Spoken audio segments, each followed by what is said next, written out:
Welcome to red flames kitchen. ഇന്നൊരു special സ്നാക്കാണ് ഉണ്ടാക്കുന്നത്. നമ്മൾ ബജ്ജി മുളകിനകത്ത് ഫില്ല് ചെയ്ത് പിന്നെ അത് റാപ്പ് ചെയ്ത് ഫ്രൈ ചെയ്തെടുത്തതാണ്. നല്ല ടേസ്റ്റി ആയിട്ടുള്ളൊരു സ്നാക്കാണ്.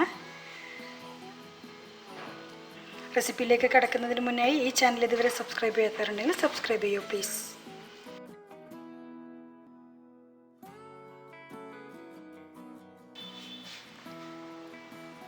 ഇന്ന് നമ്മൾ ഈ ബജ്ജി മുളക് യൂസ് ചെയ്തിട്ടാണ് സ്നാക്ക് ഉണ്ടാക്കുന്നത്. അപ്പോൾ ഏകദേശം 1 മണിക്കൂർ നേരമായി ഞാൻ വെള്ളത്തിലിട്ട് വെച്ചിട്ടുണ്ട്. ഇനി നന്നായി കഴുകിയിട്ട് വേണം എടുക്കാനായിട്ട്. ആദ്യം നമ്മളിതിന്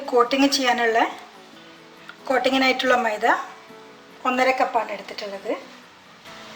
ഇതിലേക്ക് ആവശ്യത്തിനുള്ള ഉപ്പ് ചേർത്ത് കൊടുക്കാം.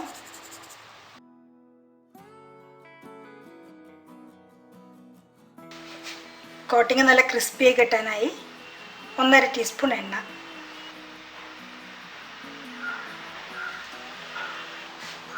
ഇനി ഇത് നന്നായി മിക്സ് ചെയ്തെടുക്കണം.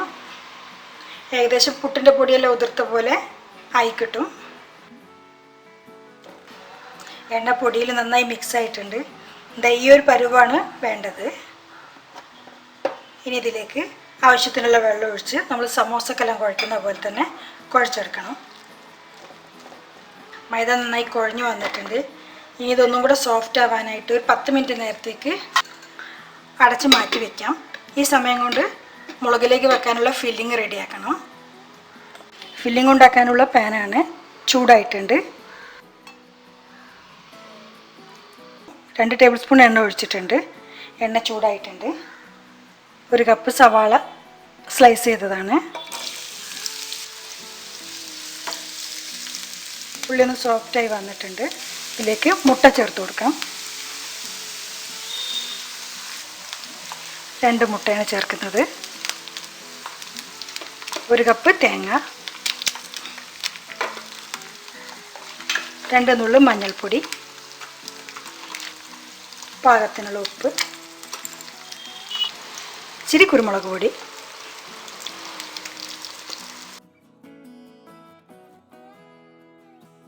ഇതിനകത്ത് നമ്മൾ വേറെ പച്ചമുളകോ ചുവന്നമുളകോ ഒന്നും ചേർക്കുന്നില്ല. ചില സമയത്ത് ഈ മുളകിൽ കുറച്ച് എരിവുണ്ടാവും, അതുകൊണ്ടാണ് കുരുമുളക് പൊടി മാത്രം ചേർത്തിട്ടുള്ളത്. ഫില്ലിങ് റെഡിയായി. ഇനി നമുക്ക് മുളകിലേക്ക് ഫില്ല് ചെയ്യണം. ഒന്നൊന്ന് തണുത്തിട്ട് വേണം ഫില്ല് ചെയ്യാനായിട്ട്.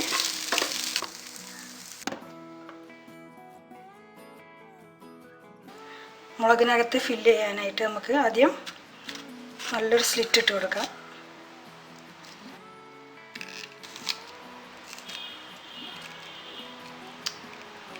പതുക്കെ ഇതിൻ്റെ ഉള്ളിലുള്ള അരി എല്ലാം അങ്ങ് മാറ്റിയേക്കാം. ഇതുപോലെ ബാക്കിയെല്ലാം ഉൾഭാഗം ക്ലീൻ ചെയ്തെടുക്കണം. മുളകെല്ലാം അരി മാറ്റി വെച്ചിട്ടുണ്ട്. ഇനി ഓരോന്നിലേക്കായിട്ട് കുറേശ്ശെ ഫില്ലിങ് വെച്ച് കൊടുക്കാം.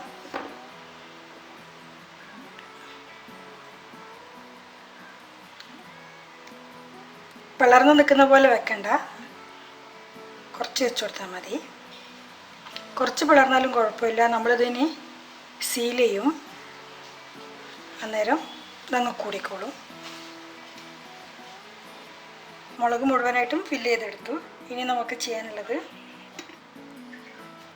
മാവ് പരത്തിയെടുക്കണം. ഒന്നും കൂടെ ഒന്ന് കുഴച്ചിട്ട് നമുക്ക് ചപ്പാത്തി മാവിൻ്റെ പരുവത്തിൽ പരത്തിയെടുക്കാം.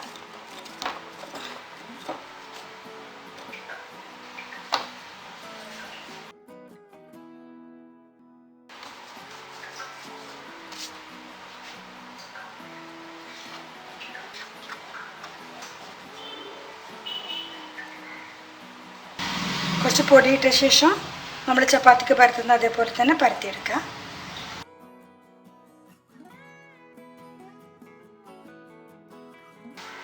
ഇനി ഇത് ഒരു മീഡിയം സൈസിലുള്ള സ്ട്രിപ്സ് ആക്കിയിട്ട് എടുക്കണം. ഇനി ചെയ്യാനുള്ളത്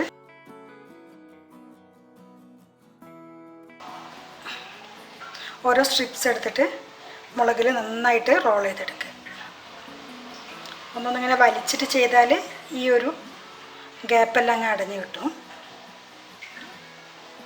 ഗ്യാപ്പിടാതെ ഒന്നിൻ്റെ മേലെ കൂടെ തന്നെ ചെയ്യണം. ഓക്കെ, ഒന്ന് തികഞ്ഞില്ല. ഇനി ഇവിടെ നിന്ന് തന്നെ അടുത്ത് തുടങ്ങാം.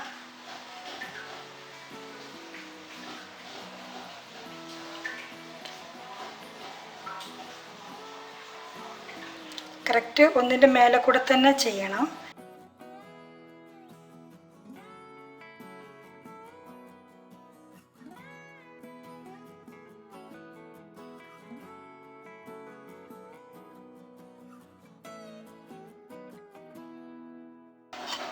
ഇതുപോലെ തന്നെ ബാക്കിയുള്ളതും കൂടെ റോൾ ചെയ്തെടുക്കാം.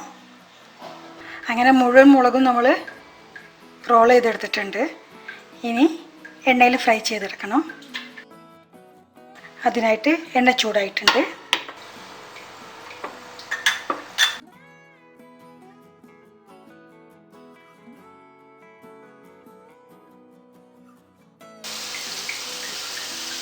ഒരു സൈഡ് ഏകദേശമായി വന്നിട്ടുണ്ട്.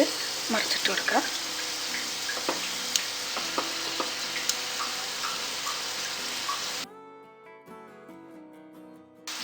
എല്ലാ സൈഡും നല്ല ഗോൾഡൻ കളറാകുമ്പോൾ നമുക്കിത് എണ്ണയിൽ നിന്ന് മാറ്റാം. ഒരു മീഡിയം ഫ്ലെയിമിൽ വേണം ഫ്രൈ ചെയ്യാനായിട്ട്. പാകത്തിനായി വന്നിട്ടുണ്ട്. എണ്ണയിൽ നിന്ന് മാറ്റാം. വെറൈറ്റി ആയിട്ടുള്ള സ്നാക്കാണ്, നല്ല ടേസ്റ്റിയാണ്. വീഡിയോ എല്ലാവർക്കും ഇഷ്ടമായി കാണുമെന്ന് വിചാരിക്കുന്നു. ഇനിയും നല്ല നല്ല വീഡിയോസിനായി ഈ ചാനൽ ഇതുവരെ സബ്സ്ക്രൈബ് ചെയ്യാത്തവരുണ്ടെങ്കിൽ സബ്സ്ക്രൈബ് ചെയ്യൂ പ്ലീസ്. ഇൻഷാ അല്ലാഹ് അടുത്ത വീഡിയോയിൽ കാണാം. Thank you for watching this video. Have A nice day.